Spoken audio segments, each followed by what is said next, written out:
Saison 2 de Monologue. On continue d'écouter ce qui se passe dans nos têtes et cette fois, on part à la rencontre de personnes qui font bouger les lignes et qui font bouger le monde. Allez, c'est parti. Bonjour, je suis Anne-Gabrielle et vous écoutez Monologue, le podcast qui dit tout haut ce que tout le monde pense tout bas. Au fil des épisodes, nous irons ensemble à la rencontre d'invités qui nous parleront de la petite voix dans leur tête. Comment elle leur parle, comment ils se parlent et ce que ça fait d'être eux. Alors bienvenue. Monologue, ça fait comment d'être vous ? Et donc j'avais ce truc de je dois pas oublier mon rêve, et donc je me racontais mon rêve dans mon rêve. C'est-à-dire que je sentais, j'avais rêvé un truc un peu dingue, un peu chouette, et donc je voulais pas le perdre. Et le deuxième chapitre du rêve, je croise quelqu'un et je lui raconte tout ce que je viens de rêver, mais en rêve, pour ne pas l'oublier. Donc là, c'était une espèce de truc de la voix dans la tête, mais qui prend, qui devient presque un personnage à part entière dans le rêve, un truc un peu un délire, quoi. Bonjour à tous. Kaat est une artiste belge dont notre plat pays peut être fier. Personnellement, je l'ai rencontrée à travers plusieurs de ses publications il y a quelques années en lisant par exemple Le chien tête en bas, livre qu'elle a illustré en 2019. Et surtout, je la suis sur son compte Insta, Kaat à la Taak. Elle est illustratrice, autrice et peintre. Plus largement, on peut dire que c'est une observatrice attentive de nos contradictions et de nos émotions. Le mois dernier, elle a publié un nouveau livre qui s'intitule « La préménopause ». On en parle ? Parce que oui, il y a des périodes de la vie dont on parle trop peu. Pas parce qu'elles sont rares, mais bien au contraire parce qu'elles concernent tellement de personnes qu'on finit par croire qu'elles vont de soi. Et la préménopause est de celle-là. Elle est souvent traversée avec des questions, des changements, parfois des inquiétudes et surtout beaucoup de silence. Alors mon invité du jour a décidé d'y mettre des mots clairs et vérifiés par une gynécologue, de l'humour aussi pour nous aider à digérer toutes ces informations pas toujours jojo, et bien sûr des images. Donc aujourd'hui, on va parler hormones, transition de vie et petite voix dans la tête. Bonne écoute!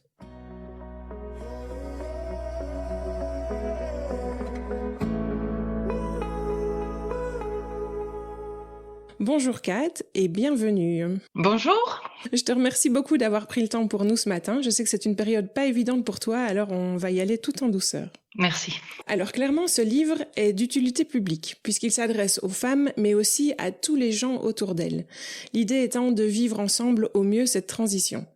Tu expliques clairement les avancées en termes de traitement, les parfois non avancées en termes de prise en charge. Tu parles aussi des répercussions sur le couple, comment on peut y survivre à deux, ou encore des vrais symptômes d'une crise cardiaque chez la femme. Bref, on voit au long des chapitres que tu as clairement bien étudié le sujet. Qu'est-ce qui t'a donné envie de faire un livre sur la préménopause ? À quel moment tu t'es dit bon là il faut que j'en parle ?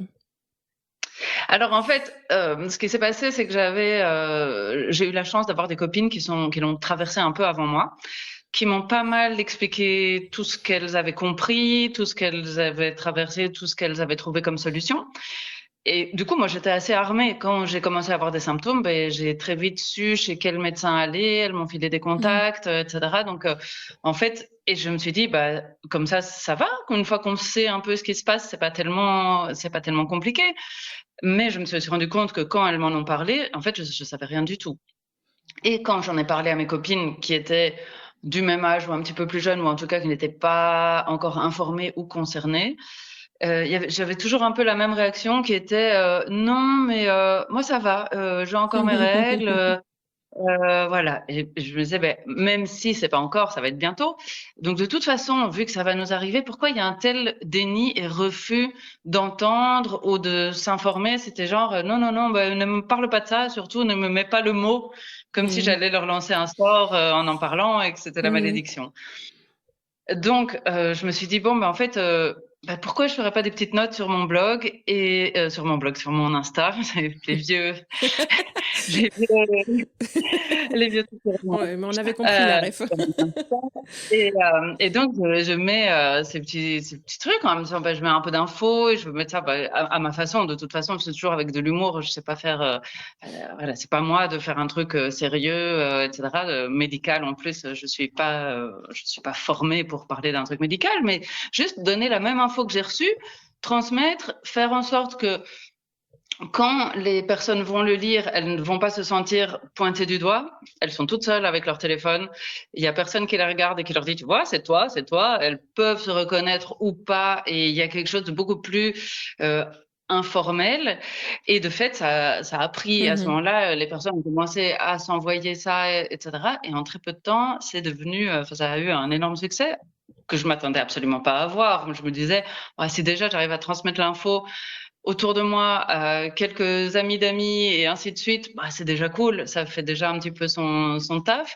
Et puis voilà, je me suis retrouvée vraiment avec plein de personnes à en demander chaque fois plus et à me Mhm. dire ah oui et ça et ça. Je me suis dit mais en fait c'est dingue. Il y a vraiment un manque. Il y a vraiment une demande autour de ça, de plus d'infos.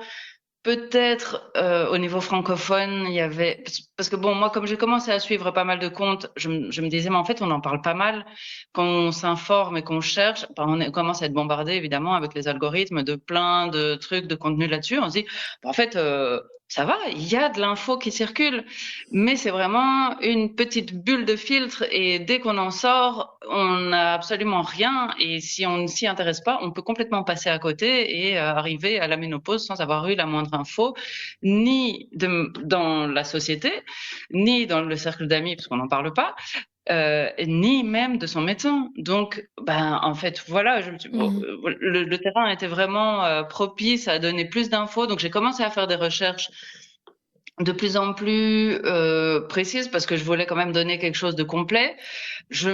Parfois, j'ai fait des posts où les gens me disent, ah oui, mais non, mais là, regarde, ça, c'est pas tout à fait juste. Et du coup, parfois, j'ai dû enlever les posts, les republier, mettre Mhm. Ah oui. des corrections dans les commentaires. Puis j'ai invité les femmes à se parler dans les commentaires pour Mhm. s'échanger plus d'infos, pour commencer à vraiment créer un endroit, une plateforme où il y a vraiment du soutien et voilà, on n'est pas là pour dire moi je sais mieux que toi ou enfin on est tout ensemble, on galère toutes, et ben on va un peu se donner toutes les infos qu'on a et on va essayer de se mettre ensemble et Mhm. de passer ça au mieux possible.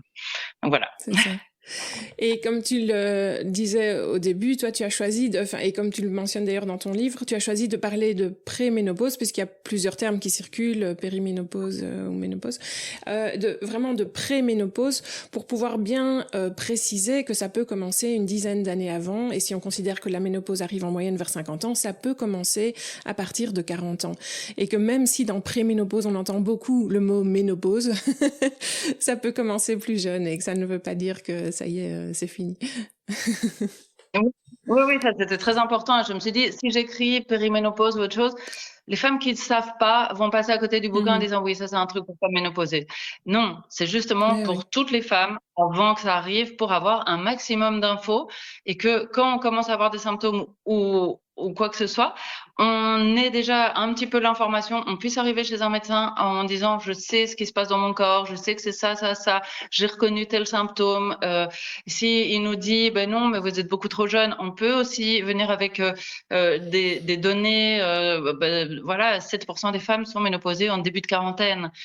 7%, c'est presque une femme sur 10. Mhm. Début de quarantaine, ça veut dire qu'à 35 ans, on est en préménopause. Et du Mhm. coup, bah, forcément, quand on arrive à 35 ans, qu'on parle de ça, son médecin va dire oui, parce que c'est logique, en fait, dans l'idée générale, ben oui, non, 35 ans, vous y êtes pas encore.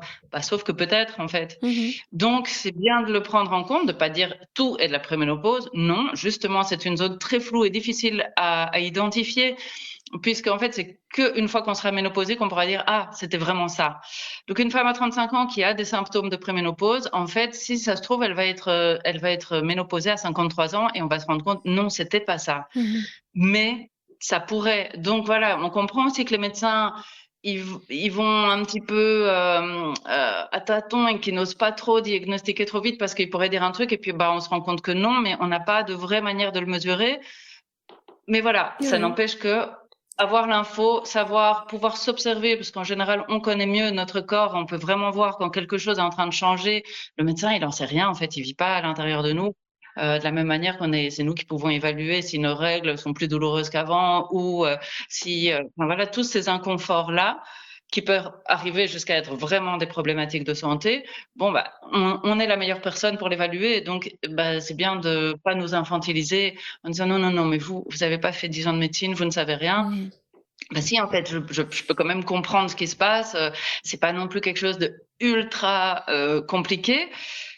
Bien sûr, il y a toutes des nuances qu'on a besoin d'un professionnel de santé formé qui puisse nous accompagner et faire tout le cheminement avec nous. Mais bon, on n'est pas complètement débile, donc on peut arriver avec vraiment des notions claires et dire bon, je sais de quoi on parle. Oui. Et en fait, on se sent beaucoup plus forte et armée face au médecin.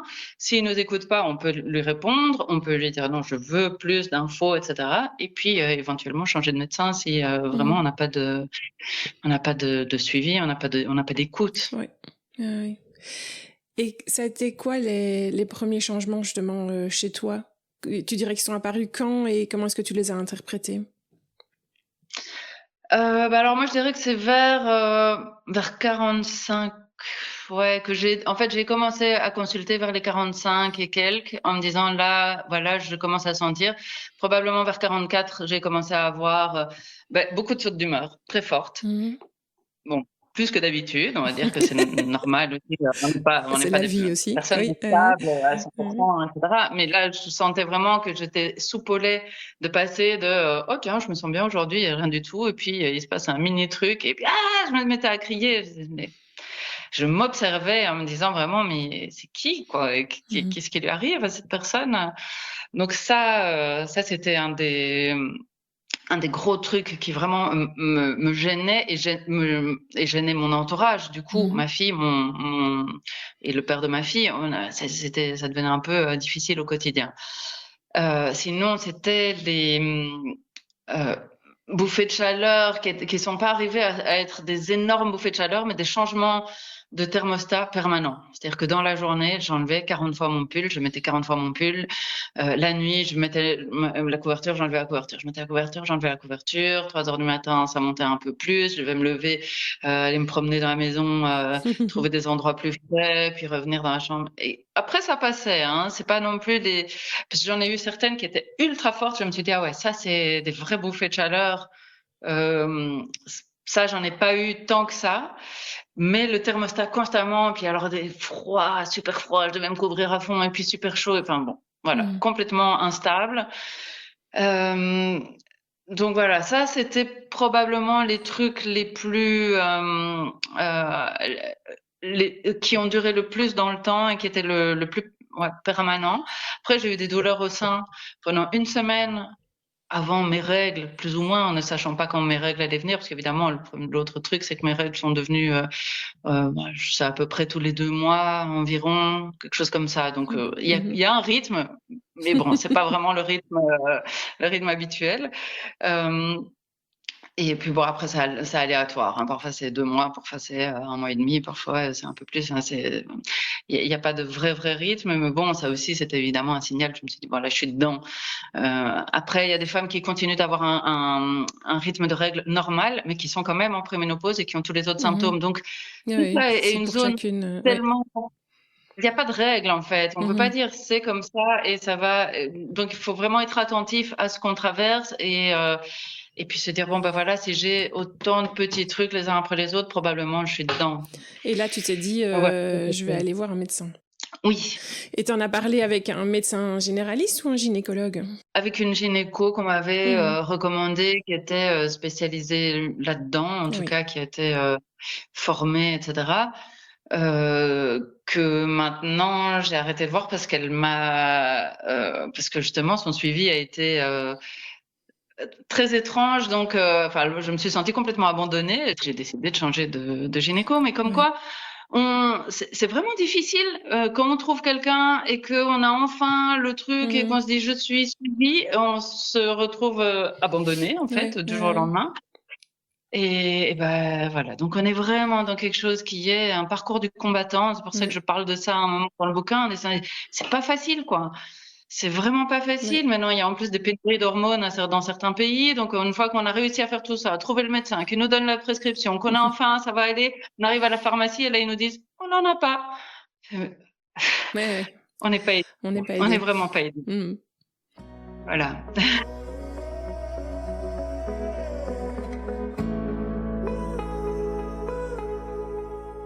D'ailleurs, un point que tu mets en avant dans le livre, c'est à quel point, comme tu le disais à l'instant, la parole de la femme est souvent au mieux mise en doute et au pire niée, en mode « mais non madame, ça va passer ». Et du coup, on peut se sentir seul, perdu, voire même peut-être se dire bah, c'est peut-être moi le problème. Et comment est-ce que tu es, toi, par rapport à ta voix intérieure et à tes ressentis? Est-ce que tu as tendance à te croire, en général, ou tu peux aussi passer par des petites phases où tu nies, où tu doutes de ce que tu ressens? Je dirais qu'en général, je me crois. J'ai pas trop cette espèce de dissonance de me dire ah non. En fait, je vis assez bien avec ma petite voix. Hein. J'ai D'accord. pas trop de problèmes de cohabitation. En général, je dirais que ce serait presque. Elle est naturellement, je pourrais te dire, en fait, j'ai pas de petite voix intérieure. Une Mhm. fois que j'y porte attention, j'en ai une en permanence, Mhm. mais elle me dérange pas tant que ça. Donc ça va en fait. J'ai pas et sur les trucs que j'ai ressentis de désagrément, franchement, j'ai eu aucun moment où je me suis dit non, c'est pas vrai ou c'est pas ou j'exagère ou j'ai pas eu trop qui est un symptôme qui est très très fort normalement, c'est les crises d'angoisse. Et je suis pas trop sujette à l'anxiété. Donc ça va, parce que je pense que ça pourrait être un des trucs qui peut créer le plus de conflits intérieurs, de se dire ah ouais, voilà, de commencer à vraiment avoir des des dialogues sur des scénarios d'angoisse, etc. Donc ça va, j'y ai assez bien échappé. Donc j'ai pas eu trop ce problème-là, heureusement. Mais donc tu dirais que c'était même déjà comme ça en fait avant, que spontanément en fait tu es assez en paix avec ta voix et quand tu as envie de faire quelque chose tu le fais, quand tu penses quelque chose tu y crois et voilà, il n'y a pas tellement de conflits. Hein, Oui, oui. non, j'en ai pas trop. J'ai pas trop de moments comme ça où je l'identifiais vraiment. En Mhm. fait, je vais l'identifier si je suis quelqu'un de très actif et très productif, et en fait, j'ai du mal à ne rien faire. Dans les moments vraiment où ça s'arrête, là, la voix est là. Euh, Par exemple, hier, je me suis fait faire un massage. Quand je suis en train, là, ça n'arrête pas. Parfois, c'est pas dérangeant, puis j'ai des moments, je me dis: «Mais reviens au moment, apprécie juste, de sentir les mains qui sont en train de te masser, l'huile sur le corps ou enfin voilà» et puis ça repart dans la tête et puis ça, je pense à des trucs, je pense à demain, je pense au podcast, je pense Mhm. à machin, je pense, là, c'était dans un festival, donc il y avait de la musique à côté et en fait, à un moment, je me suis focalisée sur la musique et ça m'aidait à être beaucoup plus dans le moment. Heu Maintenant, je médite plus trop, mais à une époque où je faisais plus de yoga et je méditais un peu plus, dans ces moments-là aussi. Bah, la petite voix, tout de suite, elle est là, autour de tout et donc c'était vraiment cette espèce de truc de dompter, de la dompter pour qu'elle arrête de partir dans tous les sens pour tout le temps, essayer de revenir. Exercice qui m'amuse pas beaucoup et en fait, voilà, c'est quelque chose c'est une activité que je ne pratique plus trop et qui, je pense, n'est pas, spécialement idéal pour moi. Alors je préfère, par exemple, bon en ce moment non plus je le fais pas énormément, mais j'aime bien aller nager, aller à la piscine et là je fais mes longueurs et je suis dans une espèce de méditation active et de nouveau il y a un peu la petite voix et alors là je compte mes longueurs et ça m'aide aussi Tu occupes la petite à voix. ouais, oui, c'est ça, à pas partir trop loin et à être dans quelque chose de concret du moment et qui me permet d'être un petit peu de mettre au repos en fait le cerveau qui veut. Donc elle est forcément présente en fait, mais pas. Et alors oui, je pense à un autre truc, un moment où elle est où elle en fait, c'est pas tout à fait la petite voix, mais c'est à peu près ça, mais c'est dans un degré assez marrant. C'est que je l'ai moins maintenant, mais je l'ai eu longtemps. Donc je rêve beaucoup, des longs rêves avec des scénarios il se passe plein de trucs. Alors maintenant, j'essaye de lâcher le contrôle d'un peu moins, parce qu'avant je voulais les écrire, je voulais les garder, donc j'avais ce truc de je dois pas oublier mon rêve, et donc je me racontais mon rêve dans mon rêve. C'est-à-dire que Oui. j'avais rêvé un truc un peu dingue, un peu chouette, et donc je voulais pas le perdre. Et le deuxième chapitre du rêve, je croise quelqu'un et je lui raconte tout ce que je viens de rêver. Tu te Mais fais en ta petite rêve, synthèse de ton rêve. Oui. pour ne pas l'oublier. Donc là, c'était Excellent. une espèce de truc de la voix dans la tête, mais qui devient presque un personnage à part entière dans le rêve, un truc un peu un délire, quoi. Ça, voilà, je me suis un peu lâché le truc en me disant c'est pas grave, t'as pas besoin de te souvenir de tout, le rêve, il vit sa vie, si tu t'en souviens, tant mieux, si tu t'en souviens pas, tant pis, et voilà. Donc, j'essaie d'un peu lâcher le contrôle. Excellent.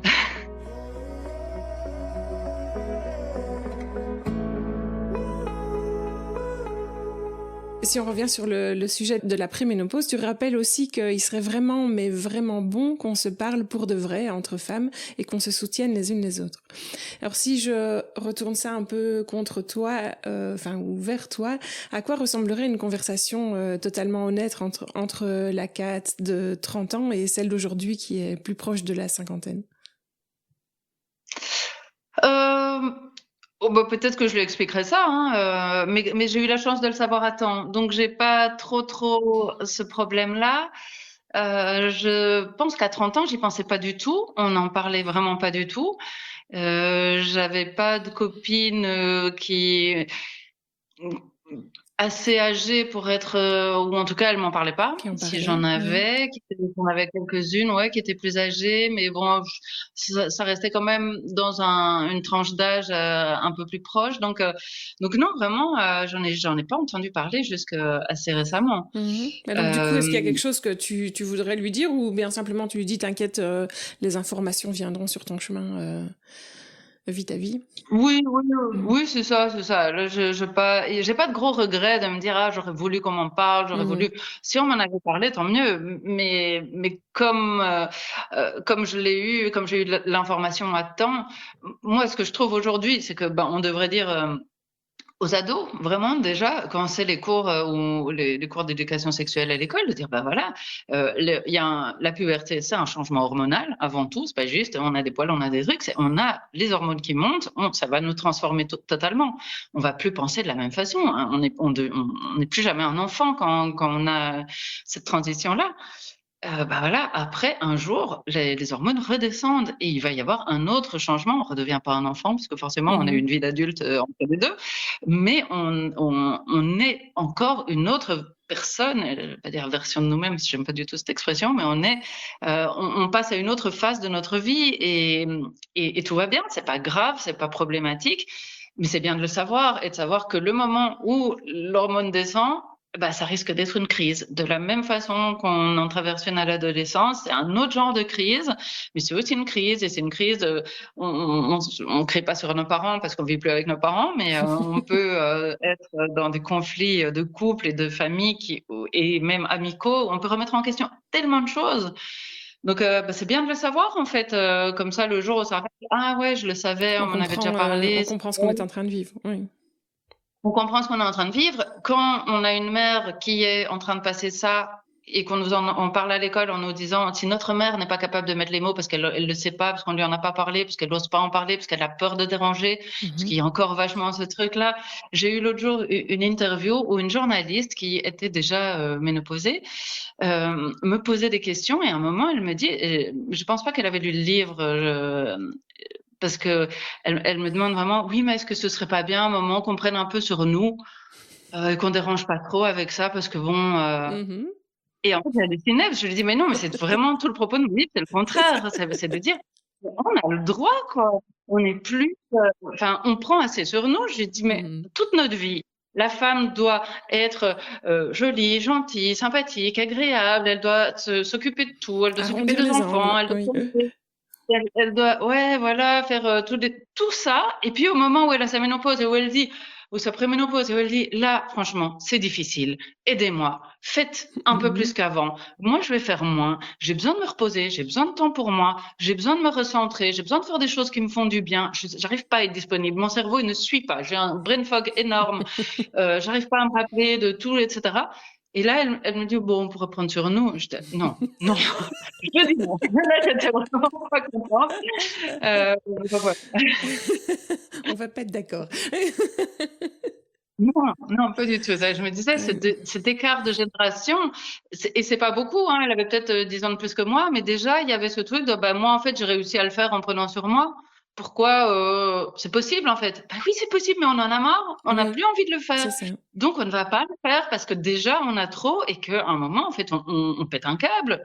Et c'est naturel, en fait. Donc, si on peut éviter ça en informant autour de nous les autres et nous-mêmes, et en étant capable de dire, voilà, je mets mes petites limites autour pour que tout se passe bien et pour que j'ai pas une méga crise où à un moment je veux envoyer tout valser en disant j'en peux plus, dégagez tous, je veux divorcer, je veux être toute seule, je veux machin.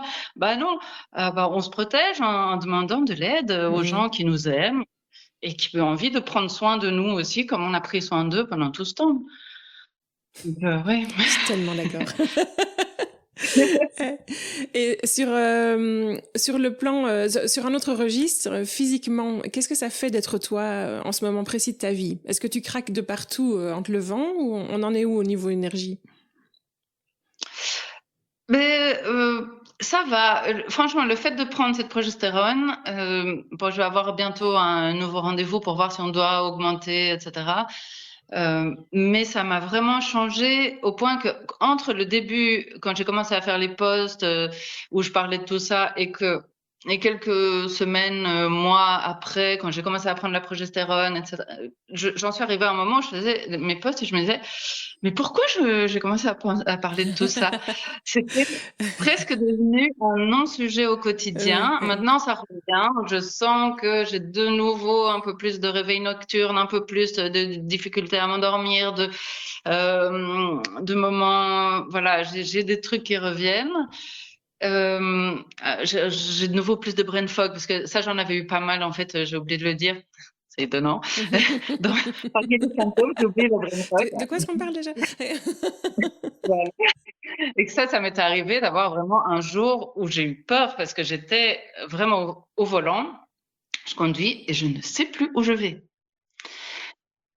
C'est-à-dire que je suis, mais ça n'a pas duré longtemps, mais j'ai eu le temps d'en avoir conscience, de me dire, merde, et j'arrive à un et donc, bon, je suis à la campagne, donc le rond-point, chaque direction, je pars vraiment soit pour aller à la plage, pour aller à mon cours de pilates, soit pour aller au supermarché. Enfin, c'est des directions différentes, c'est vraiment pas les mêmes activités, quoi. Et après, je suis embarquée, donc il faut que je sache quel est l'embarquement que je vais prendre. Et j'ai fait un tour du rond-point et ça m'est revenu. Et j'allais juste faire des courses, mais j'ai eu ce gros blanc et là, je me suis fait, oh, là, c'est vraiment, c'est pas juste, je trouve pas mes mots. Alors, pour le moment, j'ai beaucoup je trouve pas mes mots, j'arrive plus à faire ma phrase. Je suis en train en plus, comme je suis toujours en train de parler 3 langues tous les jours. Oui, pour nos auditeurs, on peut préciser. Oui, c'est ça. Tu vis au Portugal. Voilà, j'étais au Portugal et donc avec ma fille, je parle français, avec mon compagnon, je parle portugais. Et il y a beaucoup d'étrangers ici qui n'ont pas spécialement appris le portugais, avec lesquels je parle anglais. Donc, j'ai tout le temps ça, ce qui est bien, parce que ça stimule le cerveau. Donc, ça, c'est déjà pas mal. Mais il y a des moments, je suis devant un truc et je dois traduire et je dois dire, et je suis là, j'arrive pas. Tout d'un coup, j'arrive pas. Ça bloque, ou je trouve pas les mots, ou alors je fais la phrase et j'utilise 3 mots de 3 langues différentes. Entre gens ici dans le coin, on se comprend parce qu'on utilise souvent les différentes langues, donc ça passe.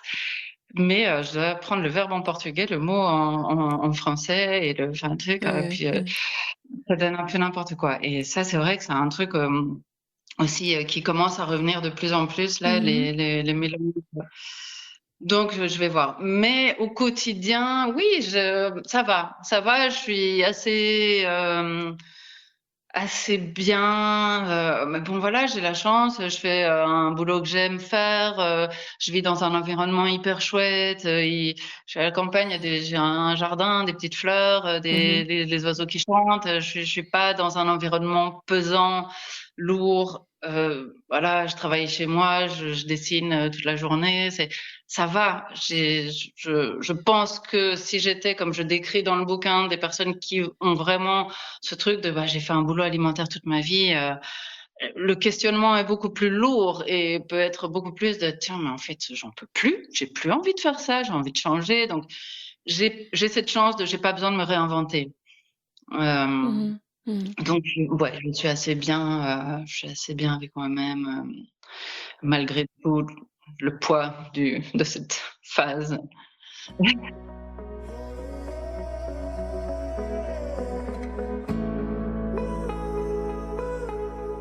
Et dans le dernier chapitre du livre, qui s'intitule Ce qu'il se passe ailleurs, tu écris que chez les Navarros, on dit que la femme ne suit plus la lune, mais qu'elle suit son propre chemin.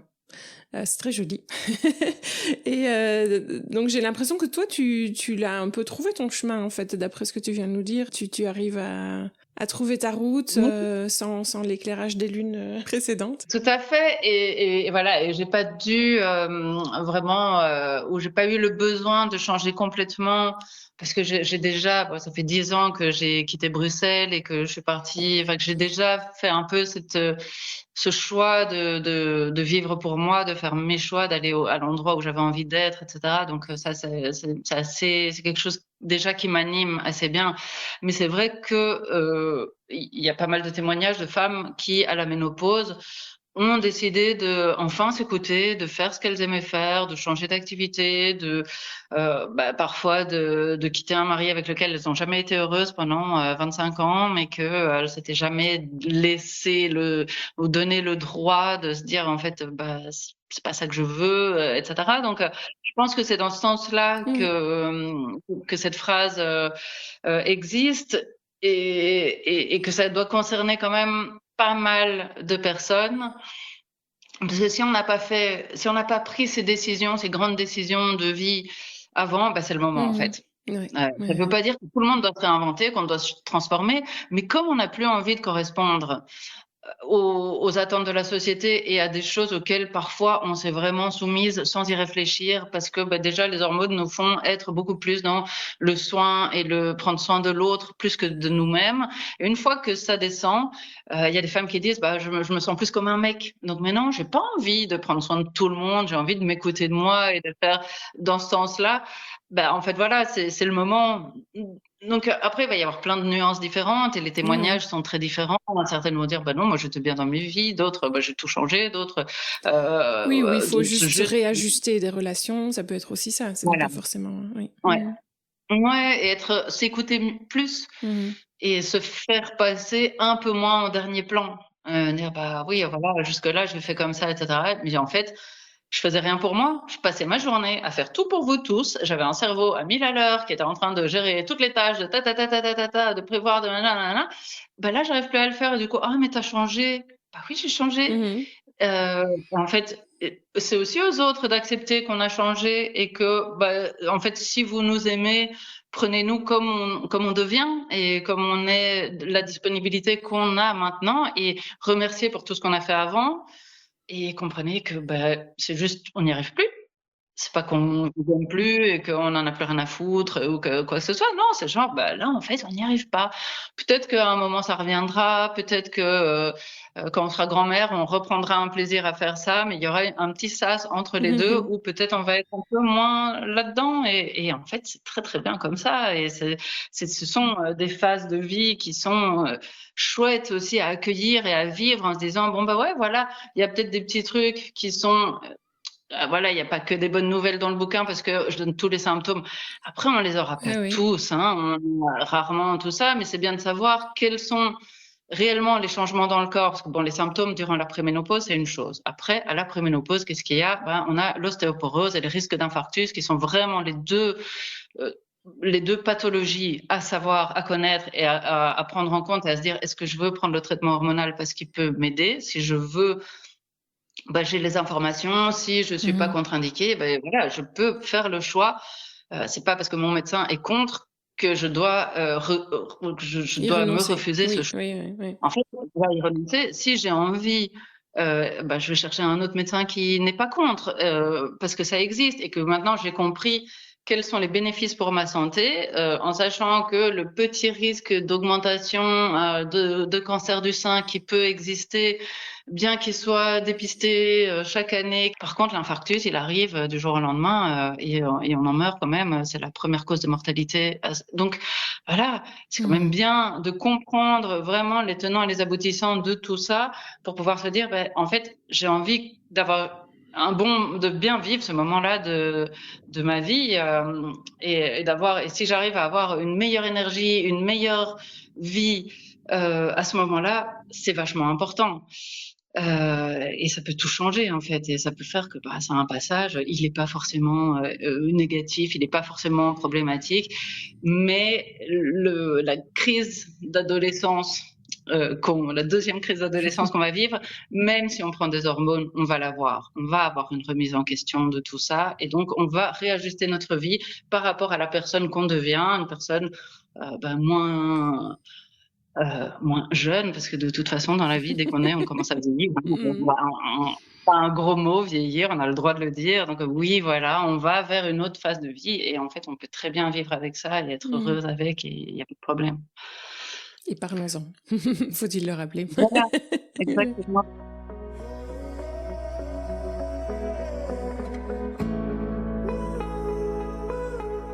J'avais envie de terminer par deux petites questions pour revenir au monologue. Est-ce qu'il y a une phrase ou une croyance qui te vient souvent en tête encore maintenant et dont tu te passerais bien? Pas trop, non. J'ai pas trop cette sensation-là. Qu'est-ce que j'ai dont je me passerais bien? De la culpabilité. Ouais, j'ai tendance à culpabiliser très fort, très vite.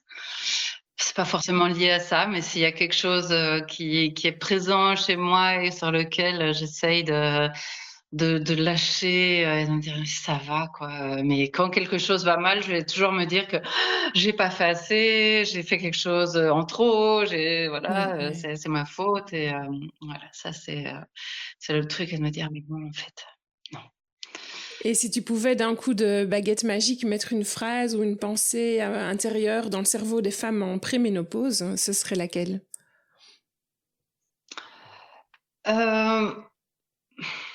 Pas une seule, c'est difficile quoi. Ce serait de dire ça passe et rigolez-en quoi. Rigolez-en avec les copines. Voilà, c'est pas grave. On passe toutes par là et puis au plus on en fait un thème, un running gag. On le répète, on s'envoie, on trouve des petites vidéos qui nous font rire, qui nous font des petites parodies de ce qu'on vit au quotidien. Plus on se dit mais ça va, c'est pas grave. Ouais. Et puis on peut en rire avec les autres. Et puis quand il nous arrive un truc, plutôt que de dire je vais le cacher, je vais faire semblant que j'ai pas oublié, que j'ai pas trouvé les mots, mais en fait on peut en rigoler, en disant j'arrive pas à faire une phrase. Voilà, c'est pas grave, c'est pas grave.